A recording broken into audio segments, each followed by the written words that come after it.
Hello, and welcome to this eSchool News webcast. My name is Andrew Barber, Senior Contributing Editor, and I'll be acting as the moderator for today's presentation, which is sponsored by Teaching Channel. It's titled, Using Video for Professional Learning, Research-Based Strategies. Before I introduce our speakers, I want to take a few moments to highlight a couple of items. First, today's event will be recorded. In a couple of days, you'll receive an email from us containing a link to the recorded event, and you'll also be able to download a PDF of the presentation. And second, please ask questions, and don't feel as if you have to wait until the end. At any time during the presentation, if you have a question, just type it into the Q&A box on your console and hit the Submit button. I hope we'll have 10, 15 minutes or so at the end when our speakers can answer your question. We also have a chat function which can be launched by the brown group chat icon at the bottom of your screen. Please use chat to talk among yourselves or to contact me or the eSchool News team with technical concerns or issues. But please don't use the chat function to ask the panelists questions. They probably won't have time to monitor the chat. But to ask questions, please use the Q&A panel instead. And if, like me, you find it hard to see the text on slides, you can make the slideshow bigger by clicking on the green button in the upper right-hand corner of the panel titled Slides. You can also move the panels around by dragging them around the console. With that out of the way, let me introduce our speakers today. Miriam Gamoran Sherin is Professor of Learning Sciences at Northwestern University in the School of Education and Social Policy. For the past 2 decades, her research has examined the role of video in teacher learning. Jamie Lomax, our other speaker, is the director of Title I for Tulsa Public Schools, Oklahoma's largest urban school district. Her work focuses on equity and ensuring all students have equal opportunity to reach rigorous academic standards by empowering teachers as professionals in critical friends groups. Our webinar today will be divided into 2 parts. First, Miriam will cover the research behind using video for professional learning, as well as some of the strategies that have proven effective. Jamie will then share how her school district put some of these strategies into practice. And at the end of the hour, I hope that you will walk away with a much better understanding of how to use different types of video for professional learning, how to get your faculty and administrators engaged, and the key strategies to help make your program a success. Without further ado, let me turn it over to our speakers. Welcome, Miriam and Jamie. It's an honor to have you here today. Miriam, why don't you get us started? Thanks so much, Andrew.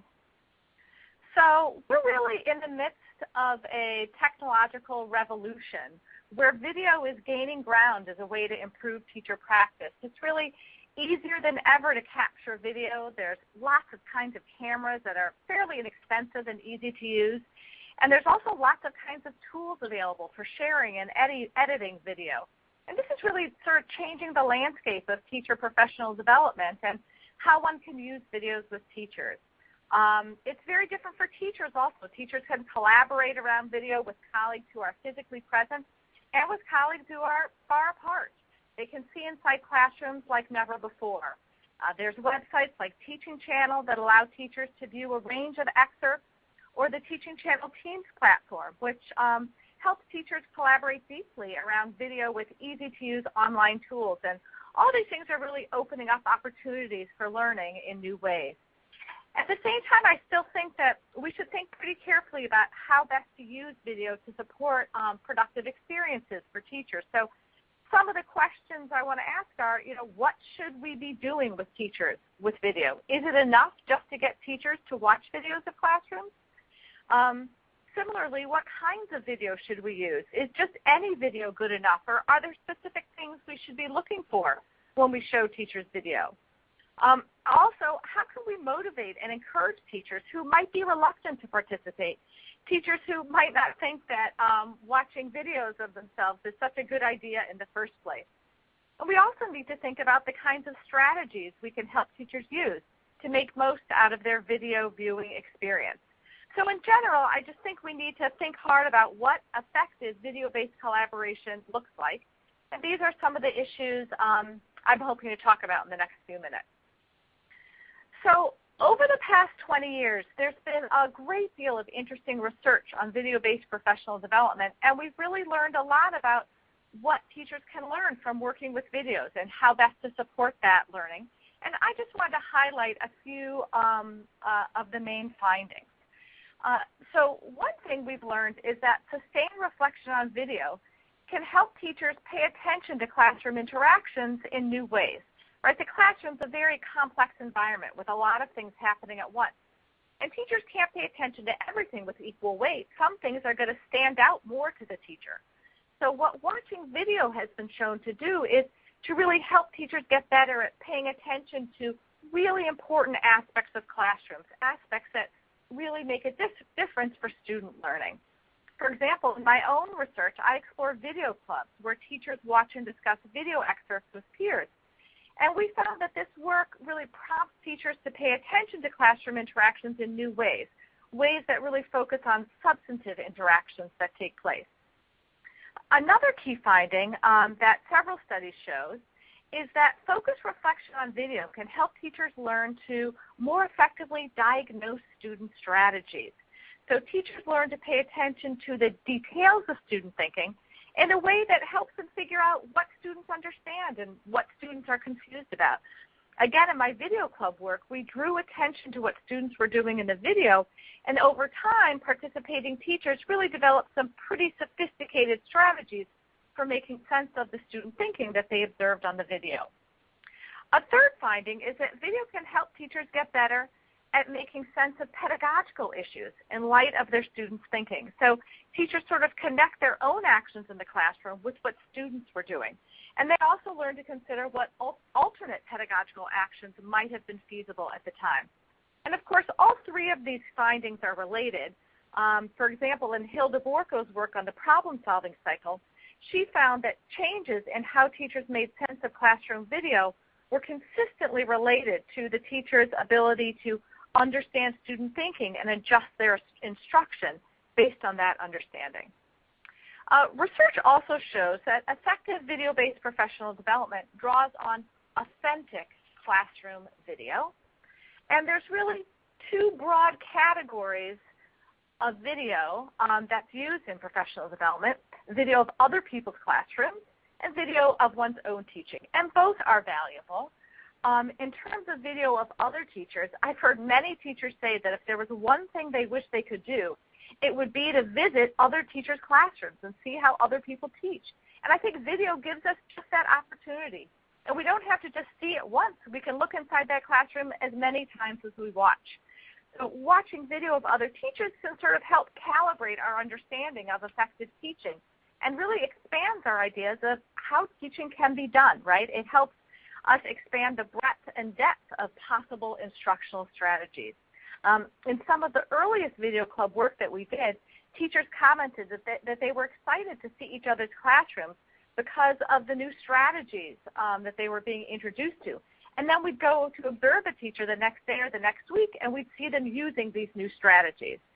There's also been some work done where video is used to show teachers classrooms that are very different from their own. So U.S. teachers get to look inside a Japanese classroom, for example. And I think video really has this unique ability to expand our views of what teaching looks like and has been shown to impact what we do with our own students in our own classrooms. Now, watching video of our own practice is also very helpful. First, it can be highly motivating, right? It's exciting and, of course, a little bit scary to record one's teaching and to watch it. Tina Seidel did some research on this area and found that teachers were generally the most engaged when they were watching video of their own teaching. Video also provides a clear picture, I think, of what happens in our own classroom. So sometimes when we think back on events, we don't always remember all the details just right.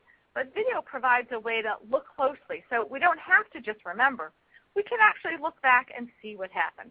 And again, we don't have to look at it just once. We can watch a video over and over, so it really allows revisiting of instructional episodes. Right, so if there's a great technique that we want to try, we can adapt it for our classrooms and then videotape ourselves using the new strategy. We can watch the video and think about it, but we can also send it to other teachers or to a coach to get feedback and suggestions. And in this way, I think video gives us a clear picture of our own practice, which can be a starting point for effective professional learning. I also want to mention that no matter what kind of video you choose, careful reflection and collaboration are really the key to getting the most out of the experience, to having significant, sustained changes in teachers' practice. Okay, moving along. So just as in traditional coaching or classroom visits, establishing trust is essential. Now, it's not always an easy thing for teachers to let someone come in their class and record them. It can be scary and risky, just as it is for teachers to allow someone to come in their classroom to observe or coach without recording.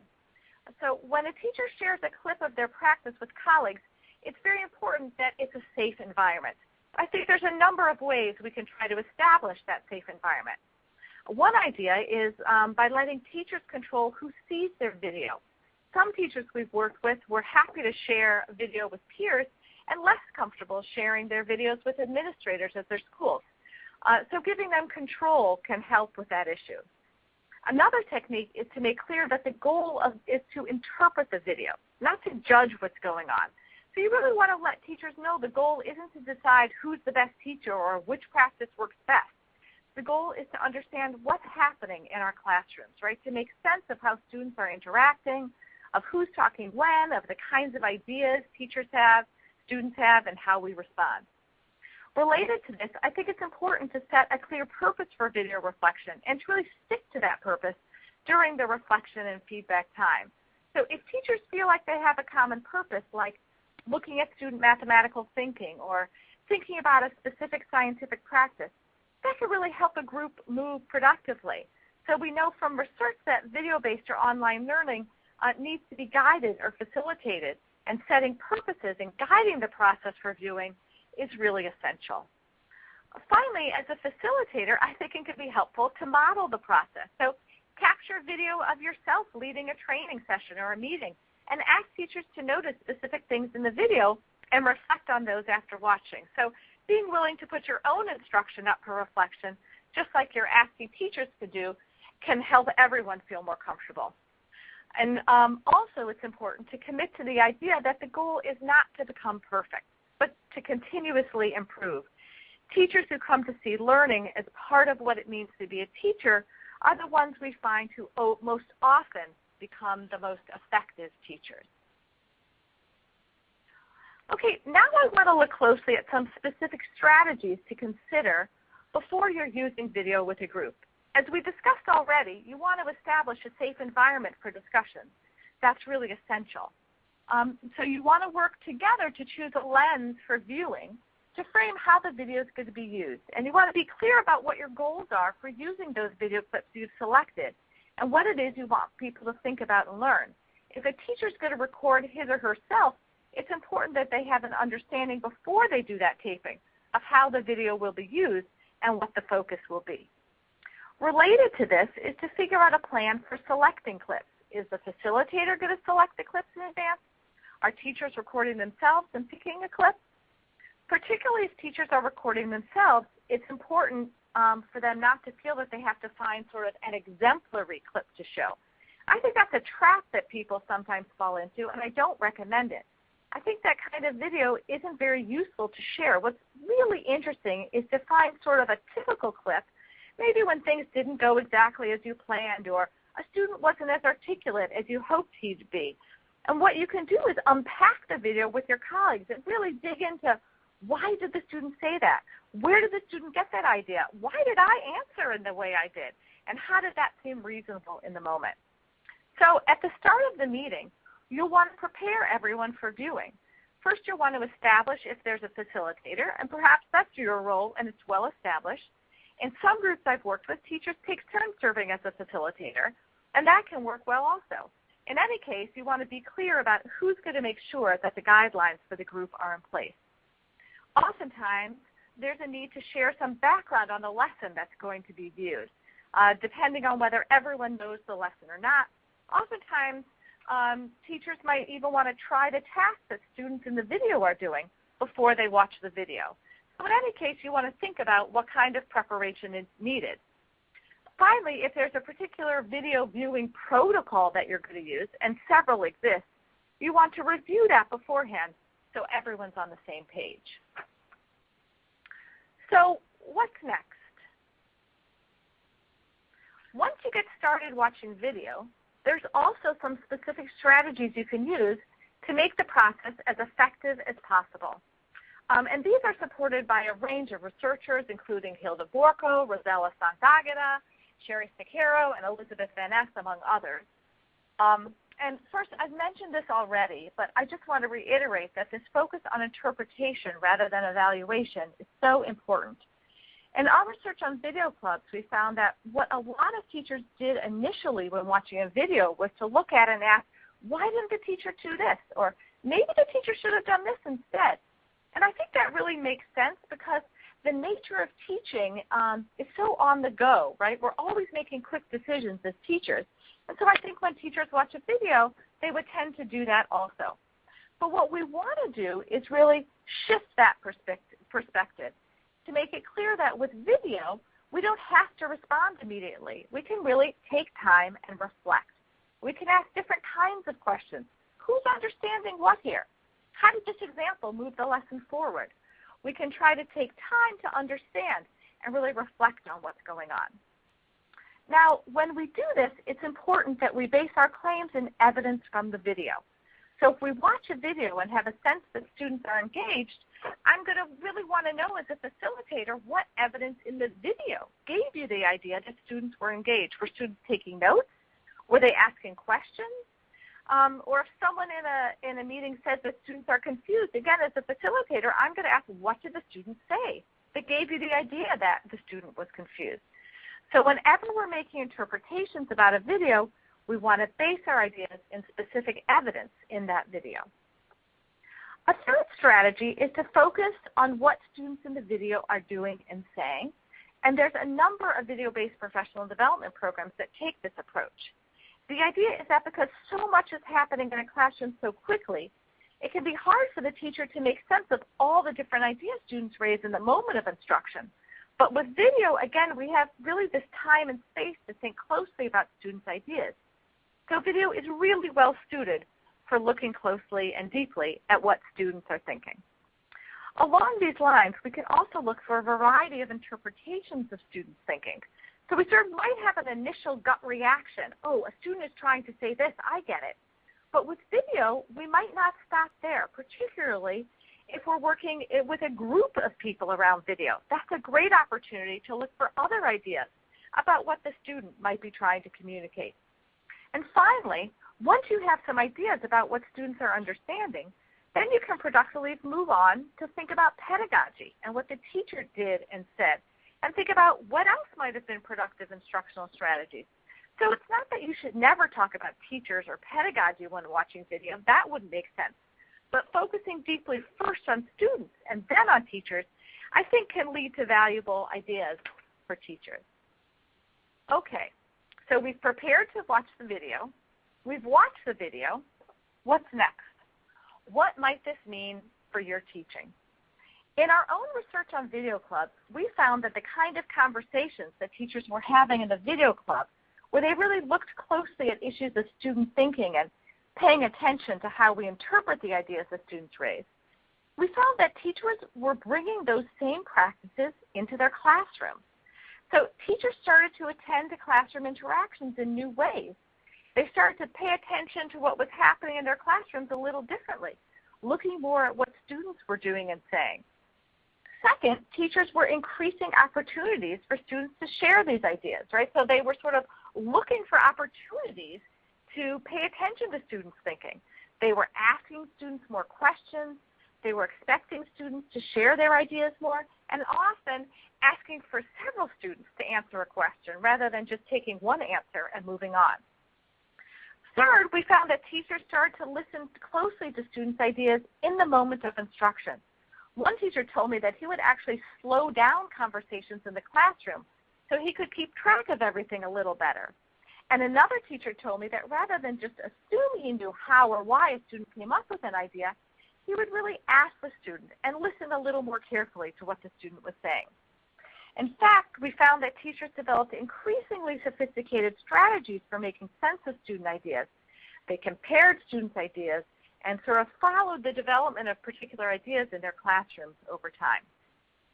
Finally, teachers began to recognize their own classrooms as sites for learning. Elizabeth Van Etz writes about this in some of her work, how teachers began to recognize while teaching when a student idea was new for them, something they hadn't heard before or considered. Or they would realize that they were adapting a lesson, trying something new, that they were essentially learning while teaching, and that their experience watching video was an important resource for learning how to do that. Okay, I just want to mention one more idea, and this is the idea of professional vision that has really been an important part of my research. Professional vision captures the idea that professionals in any discipline learn to pay attention to specific features of the environment that are important to them.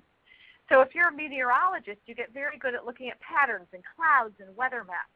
And detectives are very good at looking at a crime scene and really picking out what's important clues. And my thinking is that teachers are no different. Teachers' professional vision is the ability to make sense of classroom interactions in meaningful ways. And I think that watching video in the ways we've discussed helps to develop teachers' professional vision in two ways. One is that video can help teachers narrow their perspective in useful ways to really zoom in and look really closely at particular kinds of interactions that happen in classrooms. But at the same time, video helps us broaden our perspective on the classroom, step back, and see things we hadn't seen before, and look at what happens in new ways. And through these two processes, I think, help increase opportunities for our learning and ultimately our students' learning. Okay, so that's a bit about research we've been doing on video and teacher learning. And now I want to pass things off to Jamie. Jamie.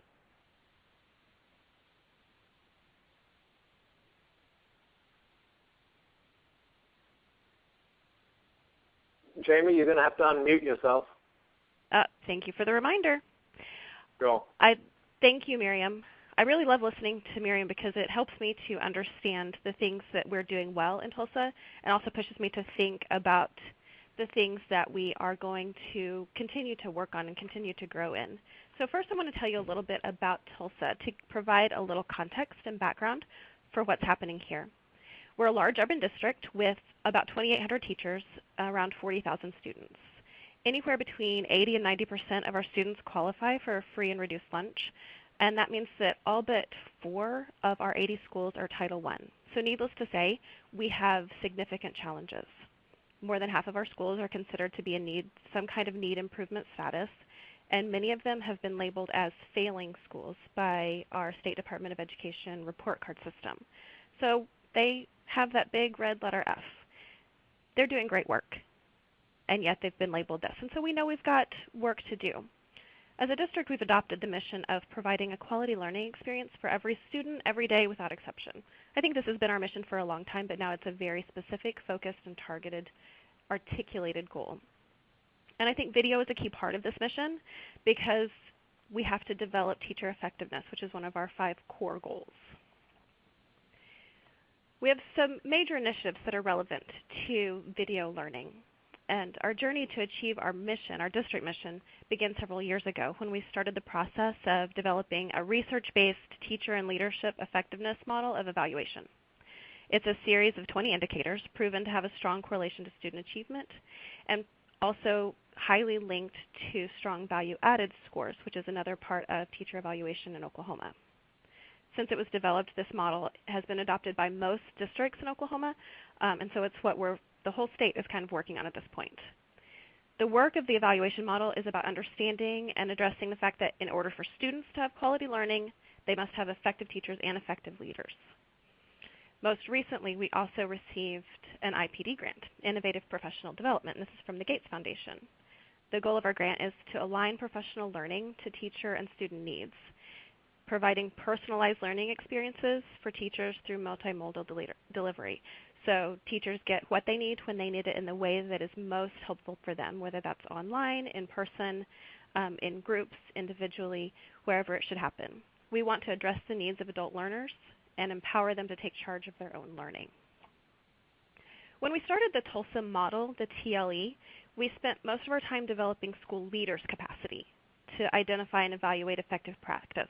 And video at that time was used to calibrate the leader's understanding and possibly as an assignment for teachers who needed to improve.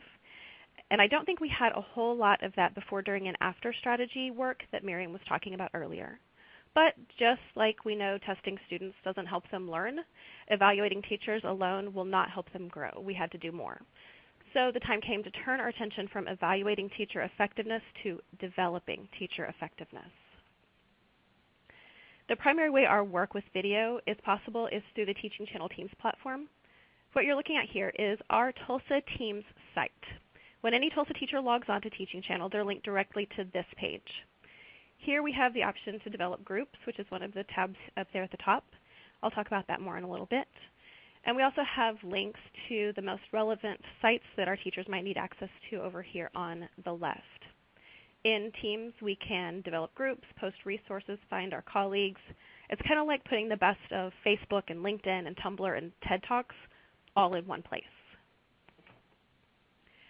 I started working with the Teaching Channel videos a couple years ago. We started tagging existing videos in their library to our Tulsa model indicators, to those 20 indicators that I talked about earlier. We really wanted to provide an easy way for teachers to look at examples of effective practice aligned to the ways in which they're being evaluated so that they could see what it looked like. Leaders had spent a lot of time calibrating their understanding of teaching, but we know that teachers don't always get a chance to get out of the four walls of their classroom. So these existing videos were a great place for teachers to start seeing what effectiveness looked like and to expand their ideas about how teaching could be done. But we ran into a little bit of a roadblock.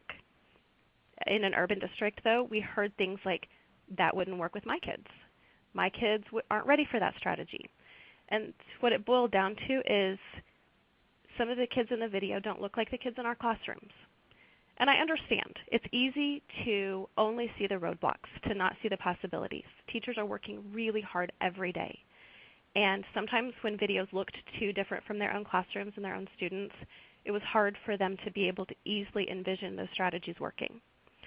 So what we did was we teamed up with Teaching Channel to develop a series of videos of our teachers, effective Tulsa teachers, using the exact kind of effective strategies as in the national videos.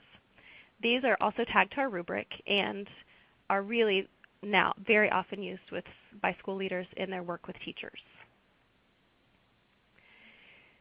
So in addition to using video of other people's practice in the evaluation model, teachers are also engaging in levels of self-reflection using video of their own practice. What we're looking at here is an example of an assistant principal's work with an individual teacher. He uses the Teach Recorder app, which is on your iPad or iPhone. It's really easy to use. It allows you to upload video very quickly to a group in our site. This is loaded into a private group, which only the assistant principal and the teacher have access to. The teacher, in this case, then watches the video and rates themselves based on the rubric. The teacher and the leader get together to debrief what they saw. They compare their scores. They discuss discrepancies. It really provokes some great thought on the part of the teacher about what effective practice looks like and the ways that they're meeting or not meeting their own expectations. Teachers will often see things in these videos that they really can't see. Like Miriam said, when they're attending to teaching the class, there's so much input in a classroom, you can only see a few things at a time. But in the video, they can learn how to notice things. Once they get in the habit of noticing in the video, it really becomes easier to notice in real time in the classroom. I should note that participation in this kind of reflection is entirely voluntary. The assistant asks his teachers if they'd be willing to let him video. What he's found consistently is that relationship and trust with teachers are the most critical piece in determining whether they're willing to take the risk of letting him video their instruction. I won't pretend that everybody is open to this. There are some teachers who not only will not allow video in their classroom, but will actively resist and try to get other people to not video their classrooms. And I think that comes down to just fear. It's really scary because there's no avoiding the reality of what your teaching looks like on video. That's when it's really critical for teachers to believe that their administrator or their colleagues, whoever it is they're sharing video with, has their best interests at heart. And they trust that the video will be used to help them improve, not to be punished or punitive or to be used against them. I've really talked a lot about administrator and teacher collaboration on video, but I want to change gears and talk a little bit about teacher teams because those are really important in Tulsa. We've had PLCs in place for several years. They were successful at varying levels. PLCs were a requirement for all schools, but they didn't always go well. Some groups were great. They were very collaborative and data-driven and productive and looked at student work. Some just had meetings, and some didn't even show up. So last summer, we really launched a comprehensive PLC reform plan. I am a national facilitator with School Reform Initiative and had been using Critical Friends group work in my building as a transformation coach for a while. When I moved to the district and saw the broader perspective, I thought that this was something that could make a difference for effective PLCs for our district. We collaborated with the PD department and School Reform Initiative, the national organization, and we implemented a summer district-wide Critical Friends group training last summer, June 2014. What we knew about PLCs in Tulsa was teachers knew what they were, they knew why we should do them, but what was missing was the how. How does it happen in practice? And I think this is true for a lot of well-intentioned administrators who say, we're going to do PLCs, but then what does it actually look like? The how was the missing piece. And Critical Friends groups provide the how. When I say Critical Friends groups, I hope everybody understands that critical means most important in this context. It's not that I am coming in and you're going to be critical of me.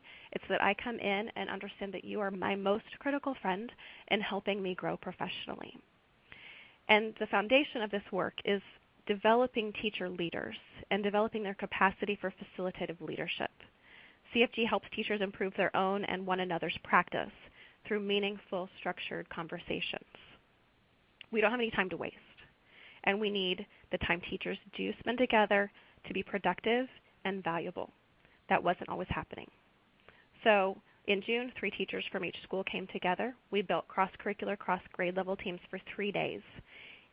In those 3 days, we built highly functioning Critical Friends groups that built trust and formed bonds.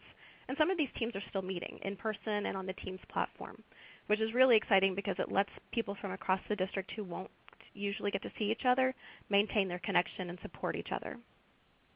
I think this is most relevant to video because we have to be able to trust our colleagues to start being vulnerable and sharing video of our own practice with them. For some people, it's easier to share video with an administrator who can kind of act like a therapist. We know, or we hope we know, that they're going to keep our challenges and our struggles private. But for a lot of people, exposing those same issues to colleagues is scarier. So the point of the work of a CFG is to build trust and willingness to engage in that learning. That can be consultancy protocols where we try to problem solve our dilemmas. It can be looking at video and brainstorming ways to try it in classrooms. And ultimately, hopefully, we share video like the video clubs that Miriam was talking about so we can look at our own teaching practice and let our colleagues become our eyes, pushing us and helping us see what is or isn't happening in our classrooms and our instruction. There are several ways that Tulsa uses the Teams platforms for their CFGs. You're looking at a book study from an elementary school. You can see with the red arrow that this is a private group. So that means within the Tulsa Teams site, any member of our Tulsa community can set up a group and decide whether they want it to be public, which even if it's public, that still means it's only public to Tulsa personnel who can access this Teams site, or if it's private and it has to be an invitation only or you have to ask to be, quote, let into the group. In this group, you can post resources, links, documents. This one's a book study. There's another CFG that uses the Teams platform for the highly functioning English department. They look at video based on the problem of practice their teachers have identified as something their whole department needs to work on. They read research. They have discussions about articles. They watch videos of effective practice, have in-person discussions. Right now, they're at the point where the administrator is doing the watching and the follow-up conversations, but I have no doubt that this group will move quickly into videoing each other and videoing their own practice and sharing it. And I think they'll be able to do this because they've been working with the CFG protocols for quite a while. There's really something to be said about the safety and structure that the protocols let adults start to let their guard down so they can engage in true learning together. It's really easy for teachers to close their doors and keep their walls up. I think that's in large part because we hold so much of our identity in our ability to be effective at what we do.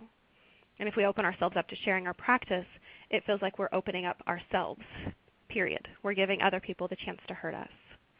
But protocols help us separate the person from the practice.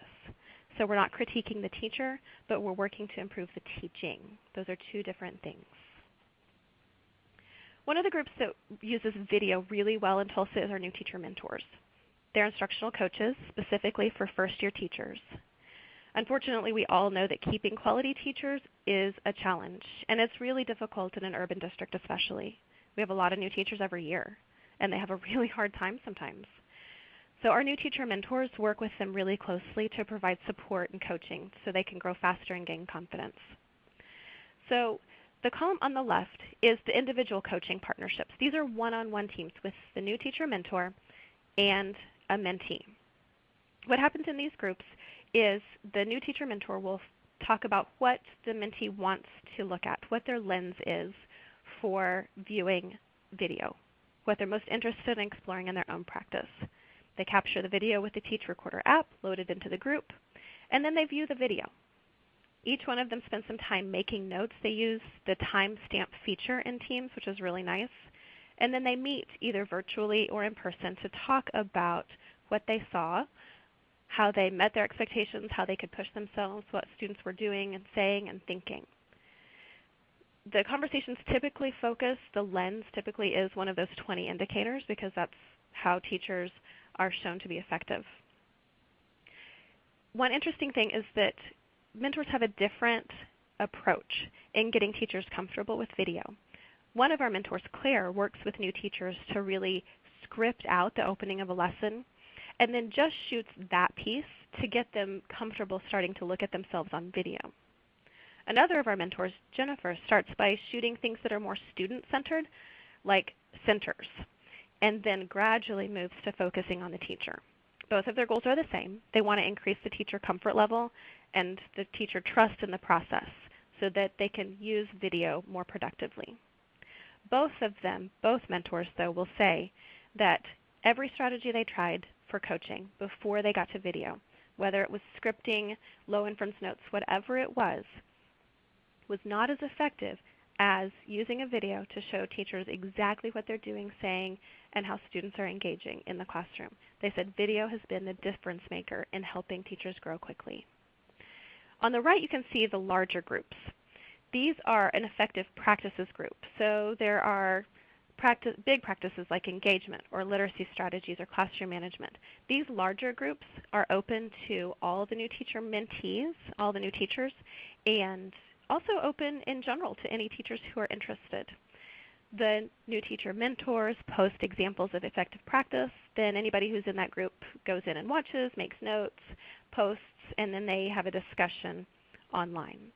This is a public group, and like I said before, that still only means that it's available and accessible to the Tulsa teachers in the Tulsa Team site. The final group that the new teacher mentors use is a high flyers group, which is really fun for new teachers who don't often get to be high flyers. So this is a place where we recognize excellence and willingness to take risk. So Jennifer, that I mentioned earlier, captures video of highly effective new teachers who have watched some videos before and then tried these strategies in their own classroom. It's really validating for new teachers, and it also lets the other new teachers see what's possible. One thing that the new teacher mentors and their mentees love is to be able to watch growth in the teacher's practice over time. When you get to the middle of the year and you can compare a teacher's video from the beginning of the year to now, it's fun to watch them see where they've come from. It's really easy to forget that, to forget where we've come from and to only focus on the struggles we're facing now. The reality is there's always going to be something to work on, but the beauty of having video over time is you can see the struggles you've already overcome. It's a lot easier to celebrate growth when you have concrete evidence of what your teaching used to look like and how it looks now. I think this is really important for first-year teachers, but for all teachers really, because so much of our identity, like I said, is tied up in feeling effective. If we can use video over time to document our increased efficacy, I think we might have a better chance at keeping and continuing to develop quality teachers. One final small way we use video is learning to see. We as educators have excellent evaluation and interpretation skills because, as Miriam discussed earlier, we have to make judgments on the fly. We have to make judgments quickly, and so that is our habit. Using video, we can learn to step back and really just see. It's important for us to start having a common understanding of what we mean by engagement or rigor or literacy strategies. And so we're using video to try to establish that language and understanding. First, we started by using video for calibration with evaluators with the evaluation rubric.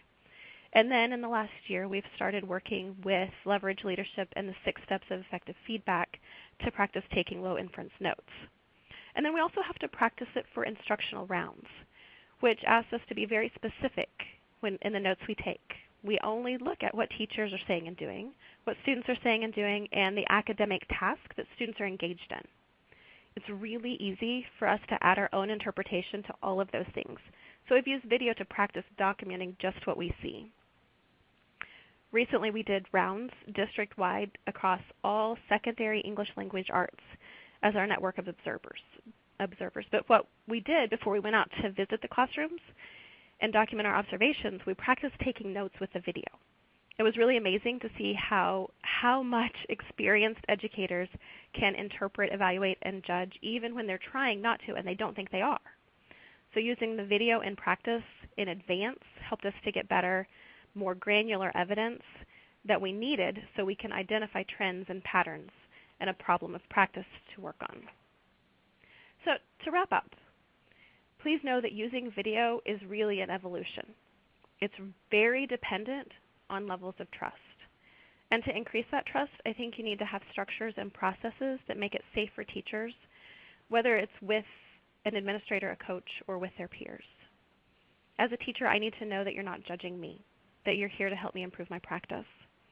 I need to assume positive intent, and I need to know that what we learn from my video will remain confidential, that you're not going to talk about what you saw.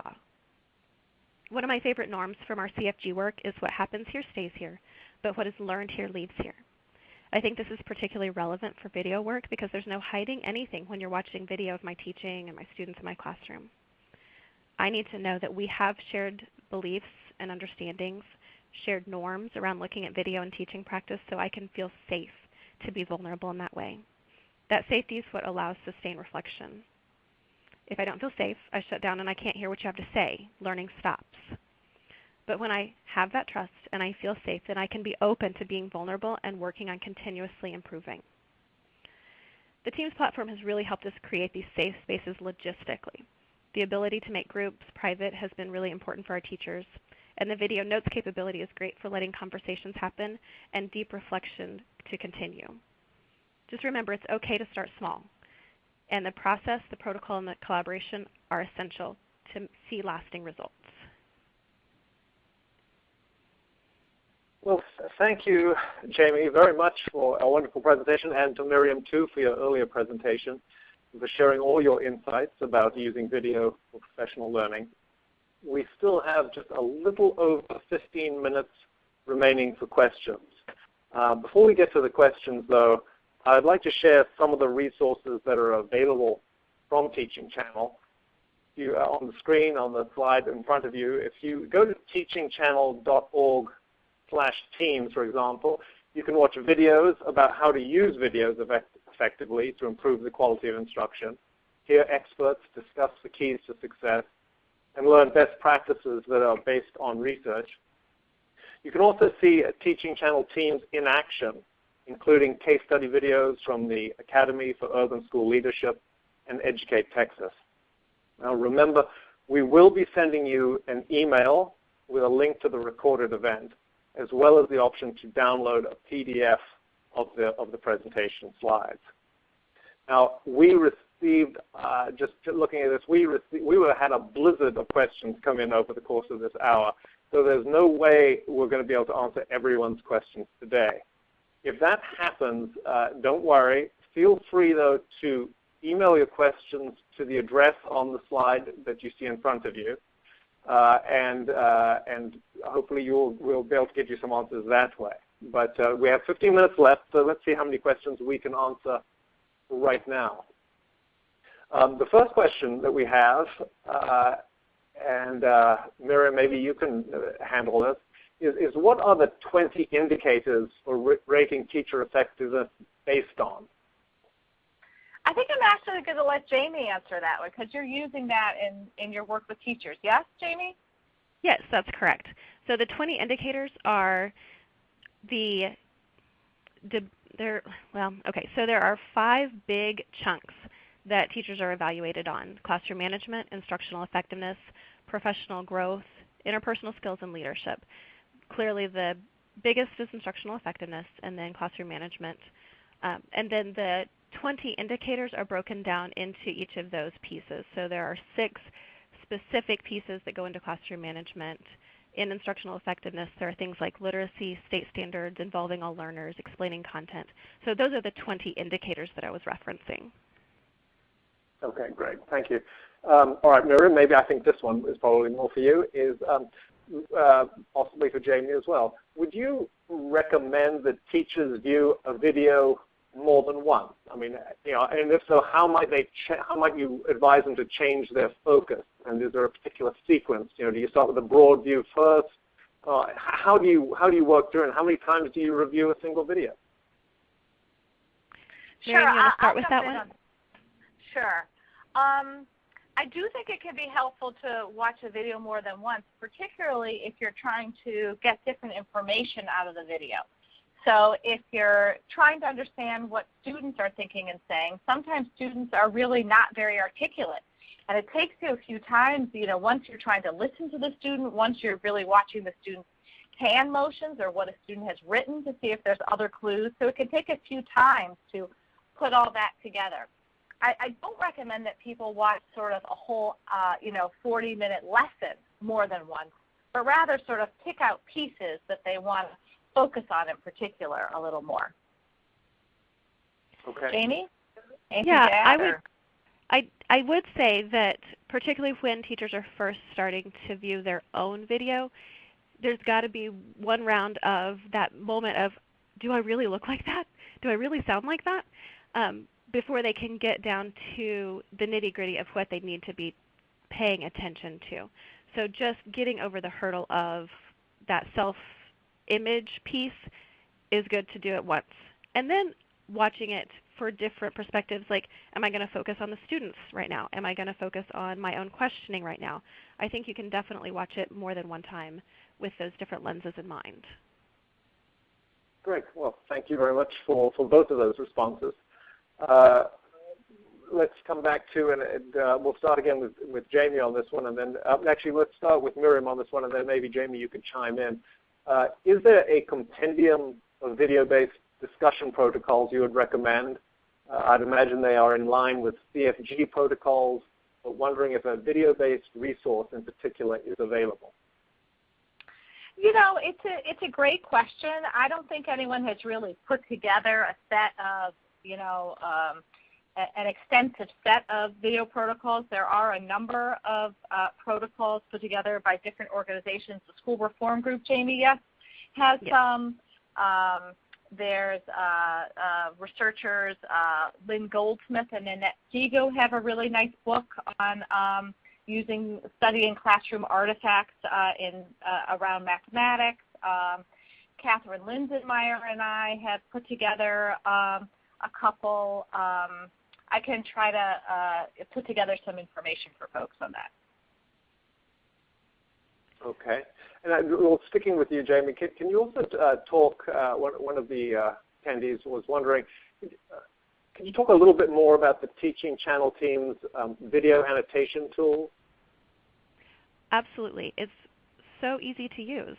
So as you're watching a video, it can be your own video or the teaching channel videos that you've posted into a group, there's just a little notes feature. And I should have pointed that out more clearly. Do you mind if I go back to the slide where it's referenced? No, not at all. Just go to the thumbnail and hit push to audience and you'll get there. All right, so we're looking at the high flyers slide again. And you can see over here that there are notes. It says My Notes and All Notes. And as you're going along and watching the video, there's just you can just hit a little spot at any point, and it will pull up a kind of a bubble window, and you can type in your thinking. So then anytime anybody in that group comes to look at it again, they can also see. And you can look in My Notes, you can see what you've written, and then in All Notes, you can see everything that people have tagged along the way. I think that clarifies things very nicely. Thank you for that further explanation. Miriam, someone was wondering if you could provide a more detailed definition of what you mean by sustained reflection on video. Well, I think like in a lot of professional development, it's just not going to be effective if you are meeting just occasionally. Right? You want something that's consistent, that's over a period of time. And in terms of sustained reflection, I mean watching a video not just to look at sort of the surface features of what's happening, but really spending 20, 30 minutes looking at maybe, just a few minutes, 5 or 10 minutes of video to really unpack it in a detailed way. Who's talking? What are they saying? What are the ideas? That's sort of what I mean by sustained, that you're meeting regularly over a period of time and you're looking at excerpts of video in depth. Okay, terrific. And I think, Jamie, maybe this one is for you. Based on your practice, anyway, how do the teachers upload and share video on the Teams platform? It's so easy to do when you have the teaching channel, the Teach Recorder app. You download the app, you open it up, press the button, and then it will automatically, there's a button that lets you just push and upload to your Teams site. It is so user-friendly. There's no downloading that has to happen. It automatically links for you. It's one of the most user-friendly recorders I've ever experienced. Okay, terrific. Well, we always like ease. So, and there was some discussion during your presentation, Jamie, about faculty resistance sometimes to some of these concepts. What are the 2 or 3 best tips you have to help teachers become comfortable capturing video of their own instruction? I think it has to do with who are you sharing it with. And Miriam referenced this also, that you start with the person that they're most comfortable with. So perhaps sharing video of their own practice only happens in a partnership with another peer that they find to be trustworthy. Or perhaps it is individual and they just look at it for themselves and nobody else looks at it first. But that's why I kept coming back to that concept of CFG, because those are groups that have sustained reflection over time, like Miriam was talking about, and they meet together, they commit to supporting one another's practice. So when you have a group like that that has worked together over time and is supportive and they have normed themselves and everybody follows those norms, it's a lot easier to take that risk. Not everybody is open to it, but when it happens well, it is a beautiful thing. This is Miriam, and I would just add that I also think focusing on what students are doing in the video rather than what teachers are doing in a video can be sort of a nice way to ease someone into watching video where they feel like, they're not on display as much initially.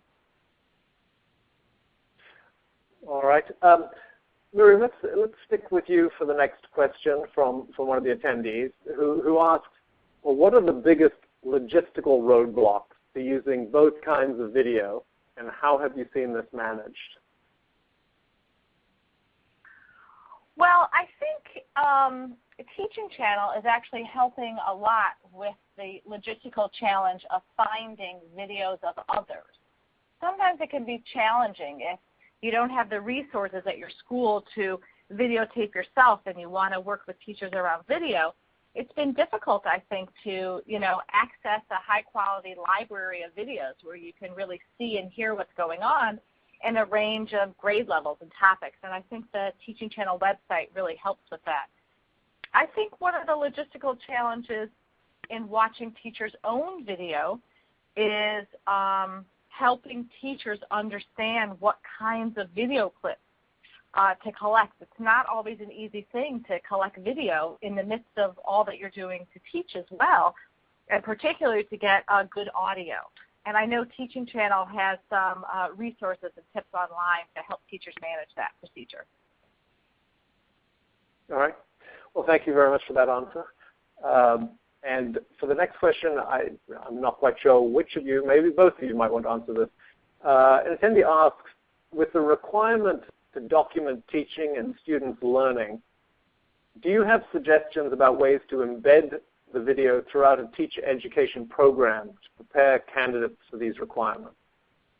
Does that question make sense, or do I need to rephrase it? I think it makes sense. Jamie, I'll jump in to start if that's okay. Yep, go for it. So at Northwestern University, we require all our students, all our pre-service teachers to create a video-based portfolio. It's part of our Illinois State assessment starting next year. But so in the teacher education courses, they collect videos, either interviewing an individual student or working with a small group, eventually of a whole class. But really, I think the experience is the kind of work that Jamie is doing around Teaching Channel teams, where you are tagging videos, you're commenting on each other's videos, you're getting feedback from coaches and instructors who you trust, from peers. You're looking at it yourself and marking places where you think interesting things are happening, or where you maybe have ideas about other things you might have done. Jamie, do you want to add? I think you captured it beautifully. I would agree that the sooner that we can start engaging in this kind of self-reflection, looking at ourselves on video, the faster we're going to grow. I wish that this had been around when I was starting to teach. Okay. All right. Well, we have just over 3 minutes left, so we probably can squeeze in a couple more questions. One here is, when teachers share videos on the Teams platform, are the videos public or private? And does public mean public to all of Teaching Channel, or just to members of your own private Teams platform? That's a really good question. You can decide. You can decide with whom to share your videos and where it goes. But for us, they only ever go into the Tulsa Teams site, so they never go into the national site when you upload a video, and you designate where that video is going to go. So most often, videos are uploaded into a private group, usually between the principal and a teacher or new teacher mentor, or in a small coaching CFG cohort. So you get to designate where your video goes. It does not go into the public domain at any time. Okay. Well, thank you for clarifying that. Another question about, let me just read this to you. With the video club, what process do you go through to determine what will be observed? Is it per the educator in the video's request? Is it a common theme for a month? How does that happen? You know, we've done it a lot of different ways. So most often, it's the group of teachers at a school who select an issue that's of interest to them. So a number of times it's sort of been around what their students are understanding around math. In some cases it's because they've had a new math curriculum they're trying, or they've just been concerned about their students' progress in math. In other cases, one school that I worked with, the teachers chose a different topic every other week when they met, and it was sort of the teacher who was bringing a video to share would sort of set the agenda, saying, okay, I want to talk about how students engage in this particular lesson. and he would bring a clip, and then the next week the teacher would say, I'm really interested in the kind of questions that I'm asking students, and they would talk about that. So there's some different ways. I think no matter what you, whether you use a consistent theme or it changes over time, it's really important that it's a topic that the teachers genuinely are interested in and care about. Well, we have managed to move very rapidly through an entire hour, so I'm afraid we're not going to be able to get to any more questions, even though there are plenty more that we could have reached today. So I'm afraid that's all the time we have left today. And as we wrap up, I want to thank Miriam and Jamie for really excellent presentations. I'd also like to thank Teaching Channel for its support. One final reminder, the email will be coming out to you in a couple of days with a link that will tell you when the webinar is ready that you can download and see you can download a PDF of the presentation slides, and there's a link to the recording itself. But that wraps it up for today. Thank you, goodbye, and this concludes today's webcast.